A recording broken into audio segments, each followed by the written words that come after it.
Mesdames, Messieurs, vous qui regardez Émergence Télévision en ce moment, recevez les salutations de tout le personnel qui constitue cette maison. Bienvenue à cette autre sortie de votre récro de la semaine sur nos antennes. Au sommaire de cette édition, mesdames, messieurs, le 31 décembre 2020, le président de la République, son Excellence Paul Biya, comme à l'accoutumée, s'est encore adressé à la nation camerounaise, au peuple camerounais, et il a évoqué les grandes questions qui animent les débats aujourd'hui. Et vous allez comprendre dans cette récro, avec l'entremise du grand décryptage qui sera tout en ouverture des informations, que le président a évoqué la question de la pandémie à Covid-19, la question de l'économie camerounaise qui doit efficacement et impérativement être relevée. Autre information à suivre dans cette édition, mesdames, messieurs, il sera question de vous faire vivre comment est-ce que la rentrée du deuxième trimestre telle qu'elle s'est annoncée, autant pour moi dans le département de Nyong-Esso et Ambalmayo de manière particulière. Il sera donc question de vous faire balader dans les écoles et voir comment est-ce que les élèves et enseignants ont renoué avec ce deuxième trimestre.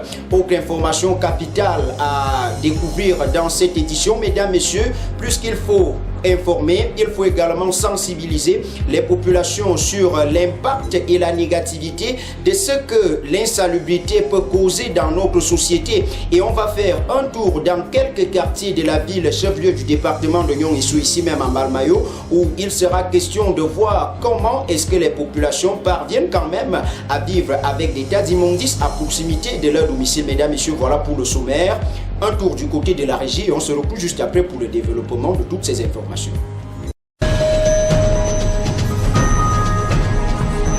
Mesdames, Messieurs, bienvenue à cette édition de récro hebdomadaire sur Émergence Télévision.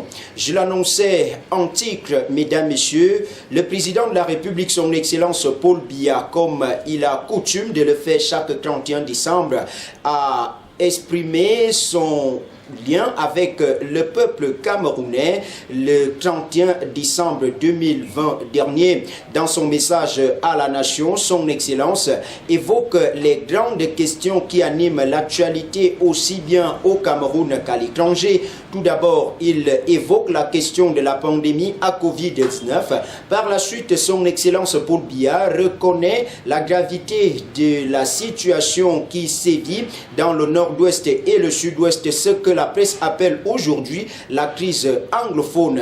Le décryptage du discours présidentiel du 31 décembre 2020, c'est dans ce reportage qui va suivre.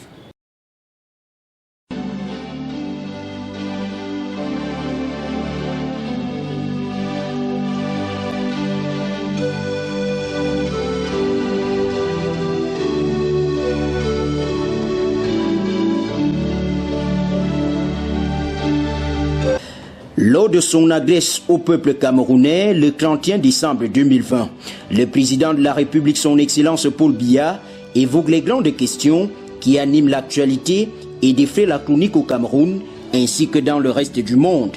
Primo, Paul Biya, d'entrée de jeu, évoque le sujet de la Covid-19 qui est venu rendre la vie difficile sur la planète et le Cameroun n'est pas épargné. À cet égard, l'année 2020 restera certainement dans les mémoires comme une année sombre, marquée par des centaines de milliers de morts à travers le monde. Comme la quasi-totalité des pays, le Cameroun a été touché, peut-être moins gravement que d'autres États. Dans la même longueur d'onde, le locataire du Palais de l'Unité félicite les personnels soignants de notre pays pour les efforts consentis dans la lutte contre la pandémie. J'ai saisi cette occasion pour saluer de nouveau le dévouement de nos médecins, infirmiers et de façon générale de notre personnel de santé, grâce auquel de nombreuses vies ont pu être sauvées et continue de l'être. Selon le président Paul Biya, contre vents et marées, la République est restée debout, zen, dans ses missions régaliennes qui sont la protection des populations ainsi que leurs biens, même en temps de crise. L'attention que nous avons dû porter à la situation sanitaire ne nous a pas empêchés de nous consacrer aux autres tâches essentielles liées à la gestion de notre pays.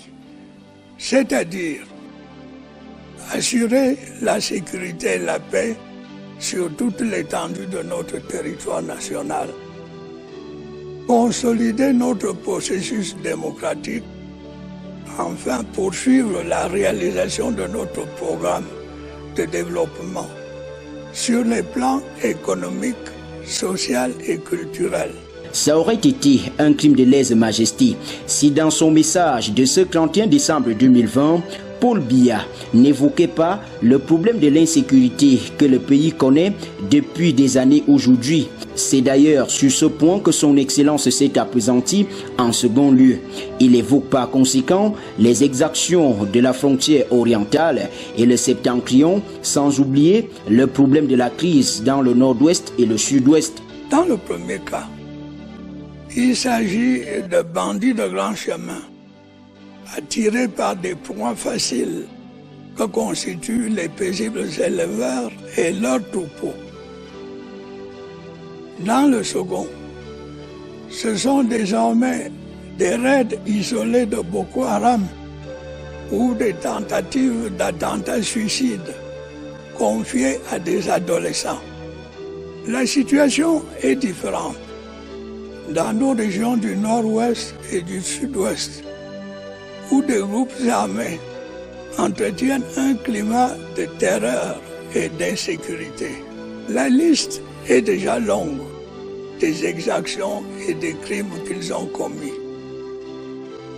L'un des plus odieux est celui qui a eu lieu récemment à Kumba et qui s'est soldé par la mort de 7 écoliers et des blessures infligées à plusieurs autres. Comme un rappel, le président Paul Biya tend à nouveau la main aux combattants de rejoindre les centres DDR instaurés au lendemain du grand dialogue national tenu en 2019. Tous ceux qui, au terme des enquêtes, seront identifiés comme donneurs d'ordre ou complices de ces crimes odieux devront répondre de leurs actes. Et j'exhorte de nouveau enrôlés dans les bandes armées à sortir de brousse et à regagner les centres de désarmement, de mobilisation et de réintégration DDR afin de retrouver, comme leurs autres jeunes compatriotes, une vie normale. Sans passer par quatre chemins, il reconnaît la bravoure et le professionnalisme que font montre nos forces de sécurité face à ces troubles que nul n'ignore la portée à ce jour. Je voudrais également saluer ici la bravoure de nos forces de défense et de sécurité qui n'ont pas failli à leur devoir de protection de l'intégrité du territoire national, des personnes et des biens. Pour sortir de son propos, Paul Biya rappelle que tous les moyens sont mis en jeu pour l'atteinte des objectifs de ce mandat baptisé septennat d'opportunité. Il conviendra donc de passer à la vitesse supérieure pour lutter contre la pauvreté, le chômage et la persistance du secteur informel. Il faudra également s'efforcer d'atteindre un taux de croissance de 8% en procédant à une transformation structurelle de notre économie et en améliorant l'efficacité de la dépense publique. Bien entendu, nous poursuivrons par ailleurs la mise en œuvre de notre politique de développement social qui a été définie au début du septennat en cours, qu'il s'agisse de l'emploi des jeunes, de l'éducation, de la santé et de la famille. Des réalisations qui sont possibles, certes, mais exigent une plus grande solidarité nationale. Nous avons dû relever de nombreux et importants défis. Nous devons rester, comme par le passé, unis et déterminés. Le peuple camerounais a toujours montré qu'il était à la hauteur des enjeux qui le concernent. Il faut s'en féliciter. Bonne et heureuse année à toutes et à tous. Décryptage de la Voix du Palais en ce début d'année 2021.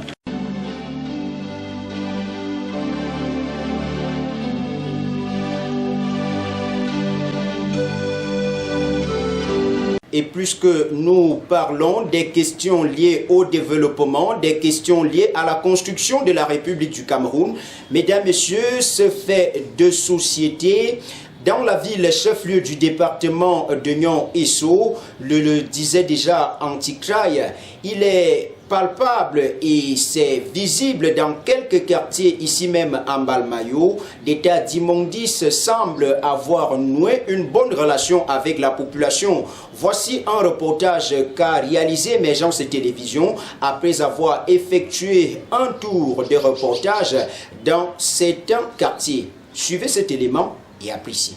L'insalubrité dicte sa loi dans certains secteurs de la ville de Mbalmayo. Un tour effectué dans les artères de la cité laisse voir ici et là des foyers de déchets parsemés à proximité des domiciles des populations. Arrêtons-nous d'abord au quartier Newton, juste derrière le stade municipal. À cet endroit, les ordures occupent une superficie assez considérable, alors que la commune a creusé une fosse qui doit en principe servir de poubelle. Les uns et les autres préfèrent verser les ordures à l'emporte-pièce. Le même phénomène d'insalubrité sévit au secteur dit Carrefour des Stars, toujours quartier Newton. Là également, un tas d'ordures impose sa loi au vu et au su de tous. Après le quartier Newton, je vous souhaite la bienvenue au quartier Obec, à l'entrée du lycée bilingue. Ce milieu est également reconnu comme l'un des secteurs les plus insalubres dans la cité chef-lieu du département de Nion-Esso. En dehors de ces trois endroits, il existe un quatrième, au lieu dit Ancien marché B. Nous sommes au centre-ville de Mbalmayo. La zone regorge une poubelle de grande envergure. Au regard de cette situation, il est important de rappeler aux uns et aux autres que vivre avec des tas d'immondices à proximité des domiciles est dangereux, car c'est un phénomène qui nous expose à des maladies telles que le paludisme et des infections pulmonaires, et j'en passe. Ne dit-on pas souvent un corps sain dans un esprit sain? Les ordures et les poubelles cherchent quoi dans une ville qui se veut aussi accueillante qu'en Mbalmayo? Que celui qui a les oreilles pour entendre et les yeux pour voir, le mal qui est à notre porte le fasse dès maintenant.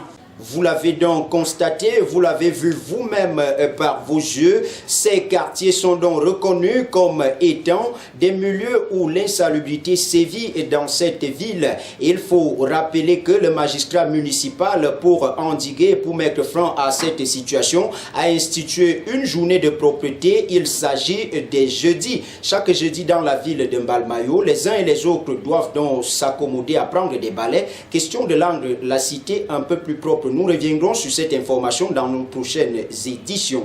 Dans la suite de l'actualité, il faut dire que les chefs dans les administrations continuent de dresser les bilans des activités menées durant l'année 2020. C'est le cas dans le centre de promotion de la femme et de la famille de Mbalmayo, dans l'arrondissement de Mbalmayo. Là-bas, nos équipes de reportage se sont déployées. Question de toucher du doigt ce qui a été fait en 2020 et les perspectives de l'année 2021 qui commence. Voici le reportage réalisé par la rédaction. L'autonomisation de la femme et la protection des minorités sont les défis que le Cameroun entend relever. C'est dans cette direction que le Centre de promotion de la femme et de la famille de Mbalmayo oriente son action. Dans ce service à vocation sociale, le bilan des activités menées durant l'année 2020 écoulée est dressé. Malgré l'actualité sanitaire pas très rose que nous avons tous connue, l'année quand même s'est bien déroulée finalement au centre de promotion de la famille parce que les objectifs ont pu être atteints même s'ils n'ont pas été je vais dire réalisés pour l'ensemble. nous avons eu des moments très difficiles, mais par la grâce de Dieu et la volonté de tous, c'est-à-dire mon personnel et moi, les différents apprenants, on a eu à sortir une vague d'apprenants de 35 élèves. Donc, tout simplement, c'était un grand moment que nous avons passé ici, au centre. Ça nous a fait oublier l'année difficile qui avait été entamée. Malgré quelques difficultés que la maison a connues durant l'année 2020, on peut également noter des moments de joie. Les moments de joie, bon, je dirais d'abord que malgré la forte pandémie, nous avons observé les mesures barrières parce que c'était ça à l'ordre du jour. J'ai veillé personnellement à ce que ces mesures soient mises en pratique et on n'a pas décelé des cas durant pratiquement toute l'année. Et pour moi, c'est quelque chose de fabuleux, je dirais. Comme autre grand événement, on a eu à prendre part aux activités du 11 février. On a pris part à l'organisation du 8 mars, ça c'était bien avant la pandémie. Mais tout de suite, après la pandémie, la grande célébration à laquelle nous avons pu prendre part, c'était le 15 octobre, où les festivités se sont déroulées dans le village Ngat. Et où on a été, le CPF a été bien représenté par des expositions qui ont été menées ici à partir du centre par les femmes et par les apprenants. En cette année 2021, en attendant les grandes lignes de conduite qui viendront du ministère de tutelle, entendez les ministères de la promotion de la femme et de la famille, le CPFF de Mbalmayo se fixe de nouveaux objectifs. En rappel, les filières de formation dans ce centre sont entre autres. Nous avons déjà la décoration, la filière décoration, nous avons la filière hôtellerie-restauration, nous avons la filière IH, industrie de l'habillement, nous avons la filière TIC. Une opportunité pour la jeunesse de Mbalmayo de se former et apprendre un métier sans discrimination. Nous voici en éducation le lundi 4 janvier 2021. Vous le saviez, c'est le jour qu'a donc fixé le gouvernement pour le compte de la rentrée du deuxième trimestre année scolaire 2020-2021 et comme dans tout le reste du triangle national, les établissements scolaires de la ville de Mbalmayo ont ouvert leurs portes aux élèves et enseignants. Un tour effectué dans ces écoles par nos dynamiques équipes de reportage permet ainsi de réaliser que la rentrée du deuxième trimestre est donc véritable et palpable dans la ville de Mbalmayo. Voici un reportage qui vient justifier ce commentaire. La cloche des cours du deuxième trimestre pour le compte de l'année 2020-2021 a véritablement sonné dans les établissements scolaires de la ville de Mbalmayo ce lundi 4 janvier 2021. Dans les crèches, en cette matinée, les maîtresses s'attellent à redonner le goût de l'école aux tout petits. Oui, à la clarté, l'école a repris. Même comme il y a beaucoup d'absents, mais la majorité là, il y a des activités. Le premier jour de chaque rentrée est toujours difficile parce que les enfants ont passé beaucoup de temps à la maison avec les enfants et les enfants oublient très vite. Ils ont un peu oublié notre visage, ce qui fait que quand ils arrivent, ils se mettent à pleurer, ils réclament maman, Celui-ci pourtant, il marche, il court, il chante, il danse, mais il veut maman. Celui-ci veut maman. Pour cela, il est fâché, il veut maman. En faisant un tour dans le primaire, ici, les chefs d'établissement rassurent que le cran a bel et bien pris la marche comme prévu. Yes, we started effectively this morning with the teachers who came first at 7 o'clock. Children started coming in at 7 o'clock and we enter our class normally at 8 a.m. Si tel est le cas chez nos amis des crèches et du primaire, allons cette fois-ci voir comment ce deuxième trimestre s'annonce dans le secondaire. Au lycée bilingue de Mbalmayo, par exemple, tout a débuté par un rassemblement au cours duquel le maître des lieux est revenu sur un certain nombre de points saillants. J'ai surtout insisté sur la maladie, parce que le chef de l'État, à l'entame de son propos du 31 décembre, il a insisté sur l'observation des mesures barrières. Et nous tous nous avons compris qu'il faut continuer à avoir les masques, à se laver les mains et la distanciation sociale. Donc, moi également, ce matin, j'ai commencé par cela, pour leur dire qu'il faut que chaque élève porte son masque, qu'ils aient l'habitude de laver les mains pour empêcher la propagation de la maladie dans notre établissement. Dès qu'on accélère le travail pour que, avant le départ en congé de Pâques, que nous ayons achevé au moins 80% de... Alors que dans les salles de classe, les enseignants sont à pied d'œuvre. Ils dispensent ainsi les premières leçons en cette matinée. CD, Greg nous donne, n'est-ce pas? Dans le produit là, dans ces deux facteurs de 13, moins... Payé par chaque habitant ou chaque famille. Même son de cloche au complexe scolaire Nina. Ici également, le chef rassure de l'effectivité de la rentrée en cette matinée. Nous avons bel et bien lancé ce matin avec dans un premier temps le rassemblement des élèves pour la prière et ensuite pour lever les couleurs. Tout s'est bien passé. On a aussi remarqué que presque tous les élèves étaient là, malgré quelques petits retards de ce matin. Donc, effectivement, tout de 7h30, les élèves ont retrouvé les salles de classe. Les professeurs étaient là et nous avons lancé effectivement le compte du deuxième trimestre. Le tour effectué dans les campus scolaires de la ville de Mbalmayo ce jour du 4 janvier 2021 permet ainsi d'être rassuré que les élèves et enseignants sont sur le chemin de l'école après la période des congés de fête de fin d'année 2020. Bonne année à tous. Un peu de religion dans cette édition de Récro Actu.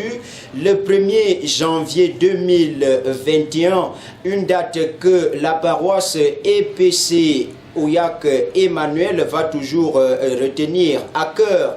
Pourquoi? Parce que à cette date, les uns et les autres ont assisté à un événement grandeur nature dans cette paroisse.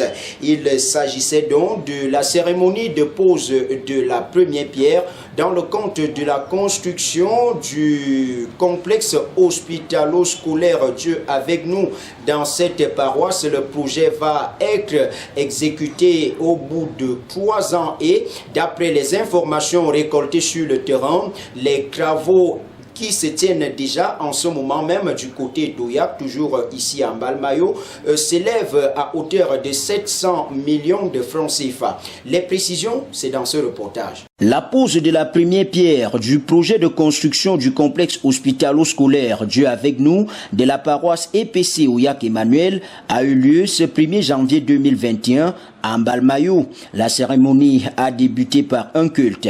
Dans son homélie de circonstances, les révérends docteurs Martin Gervin Bargamvin, s'inspirant du livre de Jérémie chapitre 29, donne pour thème « Cherche Dieu en 2021 ».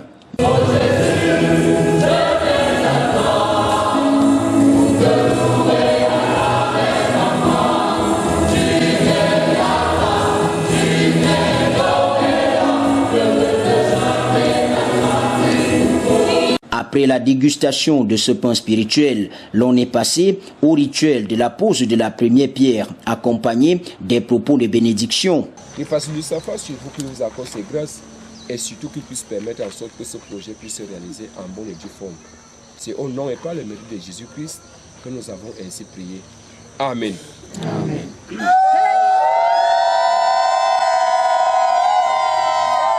Le projet de construction du complexe hospitalo-scolaire de la paroisse EPC Ouyak Emmanuel, c'est 700 millions de francs CFA et sera exécuté en 3 ans. Oui, merci de l'intérêt que vous portez à notre projet et notre paroisse. Nous plaçons cette année dans un cadre d'atteinte de notre objectif de mise en place d'une station missionnaire. Nous voulons passer à la deuxième phase de ce projet par la construction d'un hôpital et d'une école. Donc c'est un grand défi que nous voulons relever avec l'aide du Seigneur.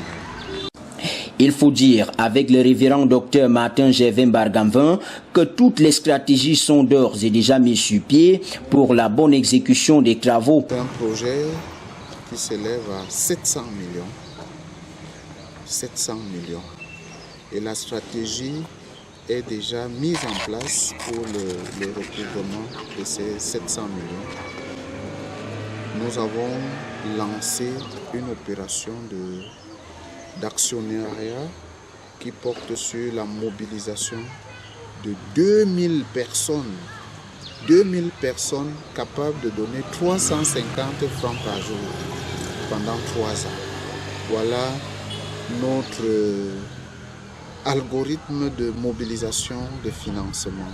En rappel, le complexe hospitalo-scolaire de la paroisse EPC Ouyak Emmanuel va regorger en son sein un hôpital, un collège, une école maternelle et primaire, ainsi qu'un presbytère. Plus de 250 fidèles prenaient part à cette cérémonie pour que seul le nom de l'Éternel soit glorifié.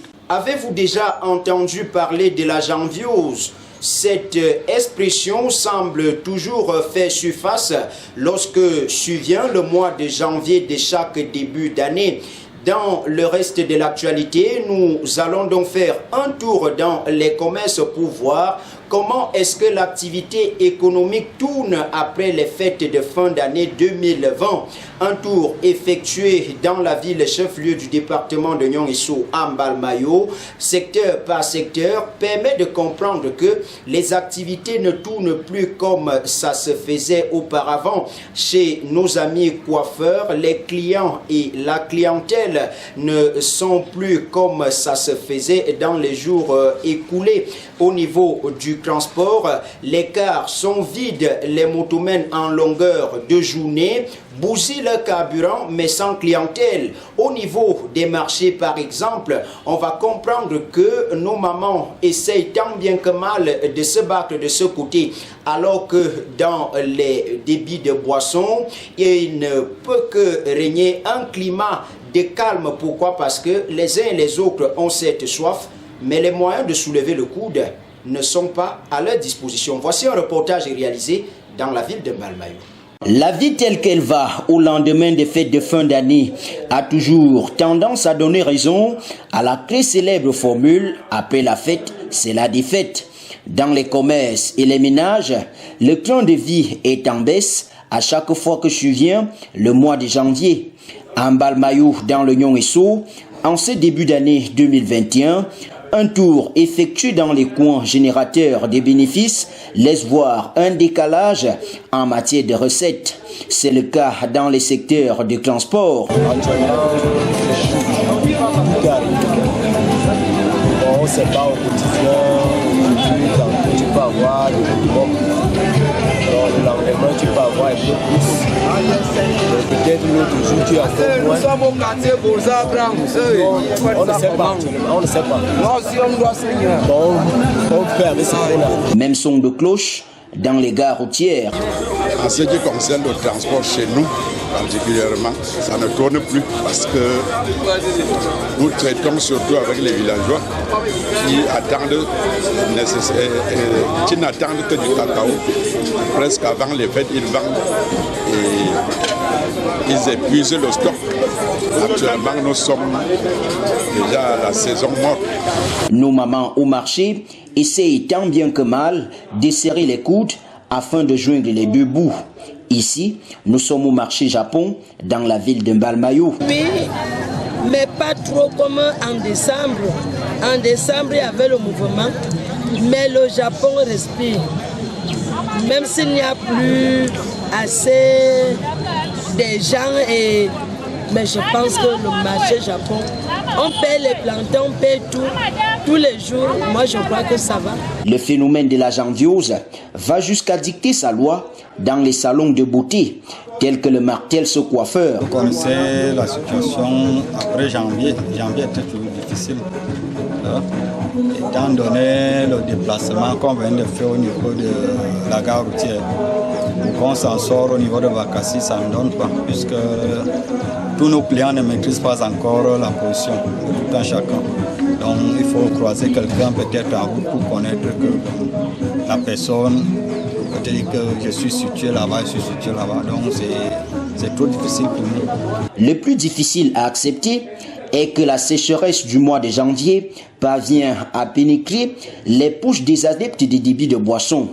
Ils ont cette soif, mais le fait d'avoir trop dépensé en décembre les oblige à ne pas soulever le coude en janvier. Ça donne plus comme pendant la période des fêtes.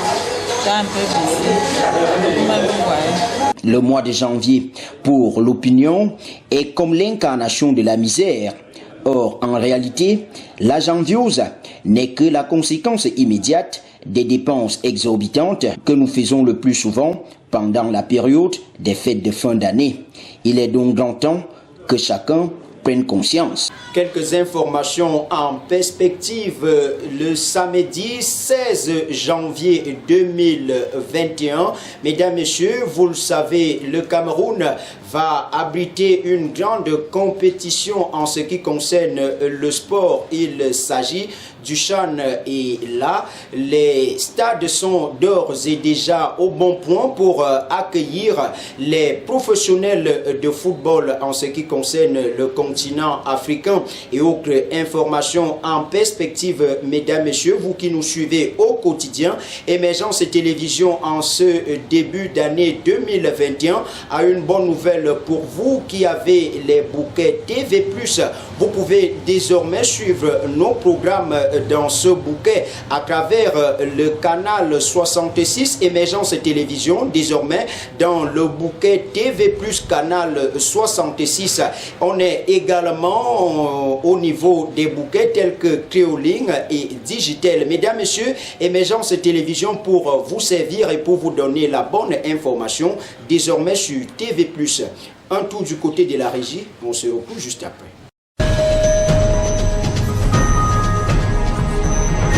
À retenir de cette rétro hebdomadaire, mesdames, messieurs, il a été question pour nous de revenir sur le discours du président de la République, son Excellence Paul Biya, qui n'a pas manqué le 31 décembre 2020 de communier encore avec le peuple camerounais, avec la population du triangle national.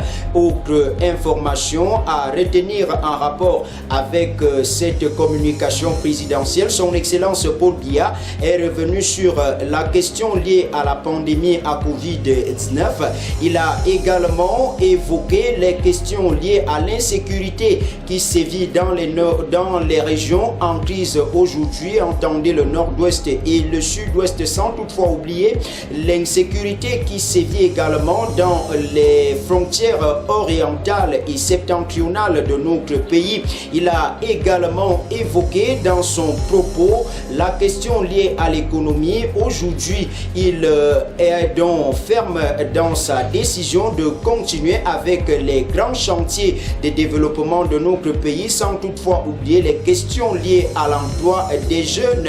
Autre information à retenir de ce discours présidentiel, son Excellence Paul Biya, comme par le passé, invite tous les Camerounais, fils et filles du triangle national, à être de plus en plus unis, car d'après son Excellence, seul en étant unis qu'on pourra réaliser tous les projets qui ont été fixés en début de ce mandat des grandes réalisations, le septennat d'opportunités. Autant pour moi. Autre information, on a parlé de l'insalubrité qui sévit dans la ville de Mbalmayo Il était question dans cette information d'attirer l'attention des uns et des autres que vivre avec des tas d'immondices à proximité des domiciles a des véritables inconvénients. On peut en voir entre autres des cas de maladie. On peut avoir beaucoup d'inconvénients qui sont liés à ce phénomène.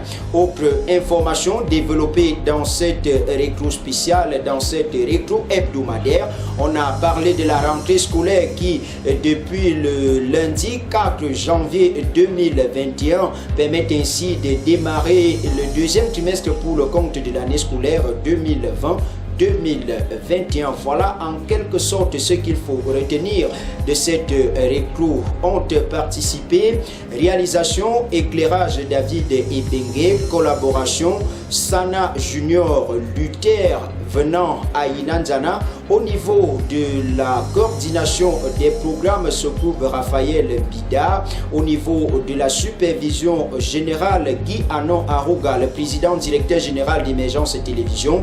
Appelez-moi Joris Ounou et Balé. Rendez-vous pour une autre session d'information dans le cadre de votre récrue hebdomadaire. D'ici à là, portez-vous bien. Que Dieu bénisse le Cameroun. Au revoir.